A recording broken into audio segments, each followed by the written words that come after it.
Hi అండి, welcome back to my channel. మనందరికీ తెలిసిందే రాజ్మా అయితే మన హెల్త్కి చాలా మంచిది. ఎందుకంటే దాంట్లో ప్రోటీన్ అనేది అధికంగా ఉంటుంది అండ్ ఫైబర్, మెగ్నీషియం, ఐరన్ మన షుగర్ లెవెల్స్ని కూడా కంట్రోల్ చేయడమే కాకుండా మన వెయిట్ని కూడా కంట్రోల్ చేస్తుంది. సో ఇంత మంచి హెల్త్ బెనిఫిట్స్ ఉన్న రెసిపీని మనం ఎందుకు ట్రై చేయకూడదు? డెఫినెట్గా అది ఎలా ప్రిపేర్ చేసుకోవాలి, దానికి కావాల్సిన ఇంగ్రీడియంట్స్ చూసేద్దాం రండి.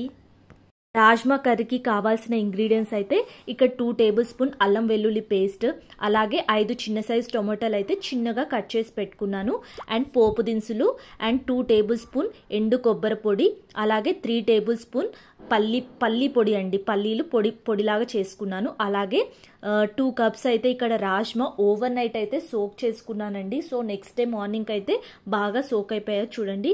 సో ఇప్పుడైతే మనం కర్రీ స్టార్ట్ చేసేద్దాం రండి. దానికోసం స్టవ్ మీద ఫస్ట్ బౌల్ అయితే పెట్టేసుకోండి. సో నేను ఇక్కడ డైరెక్ట్గా కుక్కరే పెట్టేశానండి చూడండి.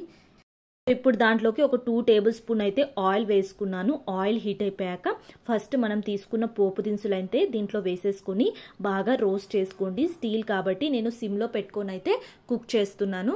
సో చూడండి, ఇవైతే తక్కువ ఆయిల్లో హ్యాపీగా హెల్దీగా ఇంట్లోనే ఇలా ప్రిపేర్ చేసుకోవచ్చు. అలాగే ఫస్ట్ అల్లం వెల్లుల్లి పేస్ట్ వేసుకొని బాగా అయితే రోస్ట్ చేసుకోండి.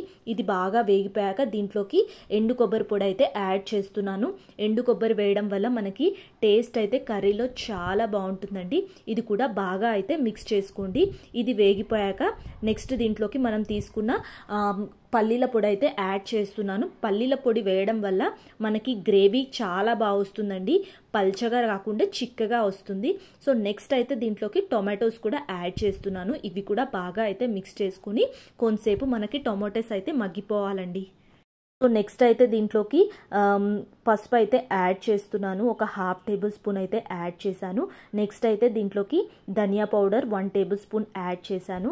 అలాగే నెక్స్ట్ ఉప్పు, కారం కూడా మన రుచికి తగినంత అయితే యాడ్ చేసుకొని బాగా మిక్స్ చేసుకోండి.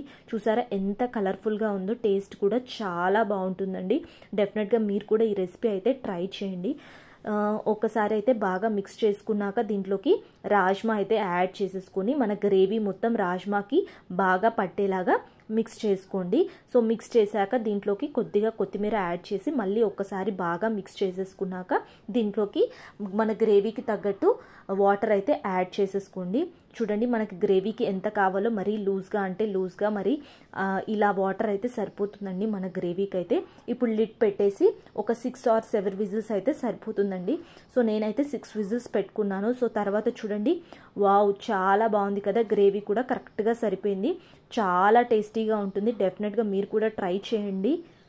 నేనైతే ఈరోజు చపాతీలోకి అయితే ఇది చేసుకున్నాను. చపాతీయే కాదండి, రైస్లో కూడా చాలా టేస్టీగా ఉంటుంది. ఒక్కసారి మీరు కూడా ట్రై చేయండి. ట్రై చేసి ఎలా వచ్చిందో కమెంట్ బాక్స్లో కమెంట్ చేయండి. అలాగే థ్యాంక్స్ ఫర్ వాచింగ్. బాయ్.